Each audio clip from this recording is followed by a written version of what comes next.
For solving F2L, or the first two layers, there are so many tricks to solve this step creatively by using free spaces.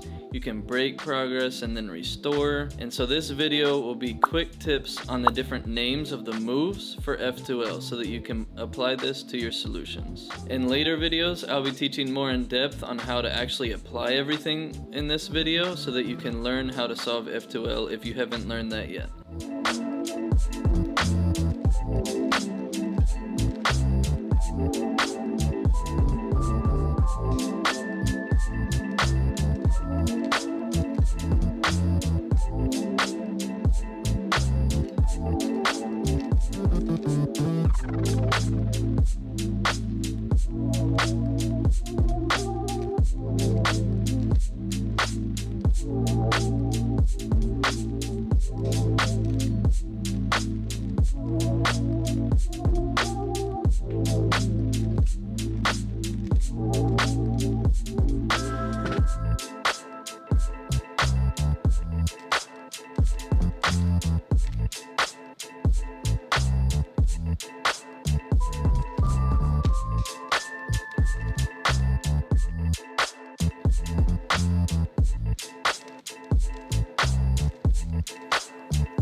All of these moves that we just covered, you can do them with a corner or just an edge as well. They don't have to be a pair. So here are a couple examples for that.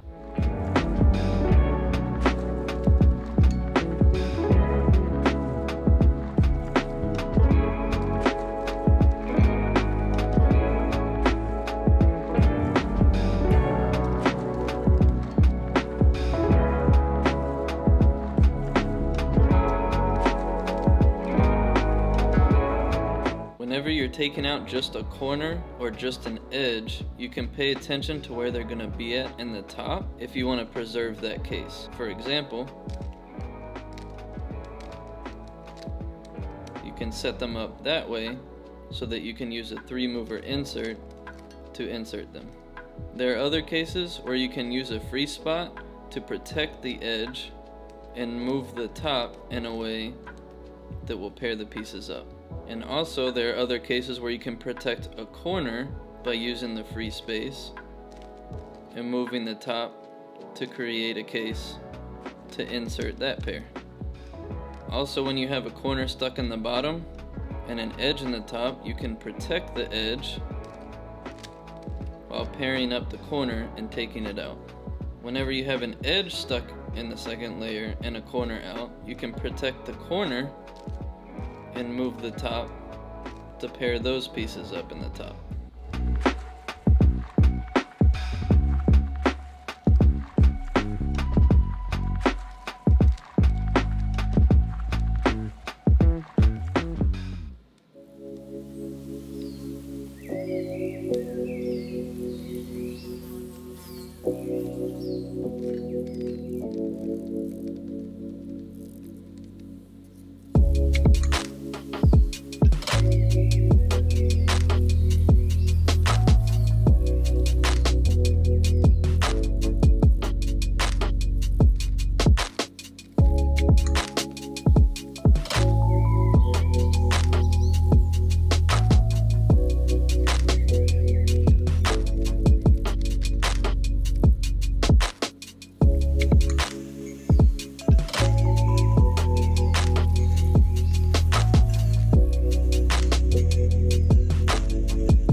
everything that we just did from this entire video in the front slots can also be done in the back slots when you're not looking at them. Your goal when you're solving F2L should be to solve the back slots first, so that in the end you're looking at everything that's left and you can solve easily into the front slots. Sometimes that doesn't always work out and you do end up solving in the back last or rotating to solve them. But either way, here will be a couple examples for how to solve these into the back slots.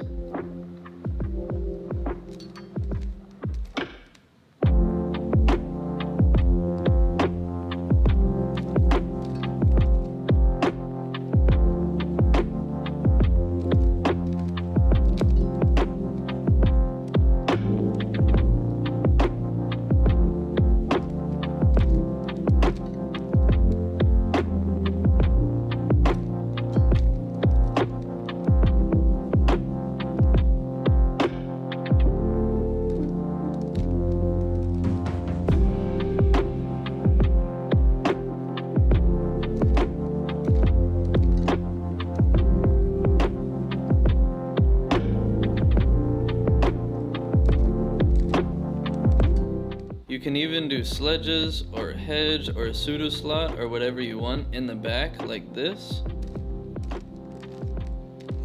or whatever move you're doing, but that's not the best. It would probably be better to just rotate and solve the pair another way.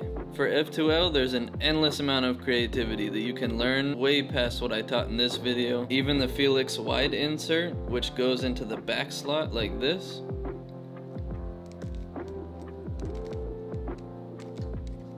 And if you're interested in learning things like that, I would definitely suggest just looking up F2L videos and finding channels where they teach all sorts of creative different ways to solve the same case. But to finish out this video, I'm just going to show how to use these tricks and moves to benefit when you're solving F2L, and also to understand last layer algorithms better. If you ever have a pair in the wrong slot and it's messed up, you can take this out and split them up by using the take out and split up moves. And now you created this case that you can solve in the correct spot. If they are in the wrong spot, you can always take them out and then insert them in the correct spot, or you can just insert the correct pair here, which will take this out, and then you can deal with that case later. So for example, you can solve this pair into this slot, which takes this out, and now you can insert this pair like normal. If you're learning last layer algorithms, most of them are just unsolving the first two layers and then resolving them in a different way. So if you know the moves that we just learned in this video, it'll be able to make a lot more sense, and you can break down last layer algorithms into just a couple different F2L moves. One example is OLL 33, where you have the T with the two yellow bars. To solve this case, to get all yellow on top, all you do is the sexy move and then a sledgehammer,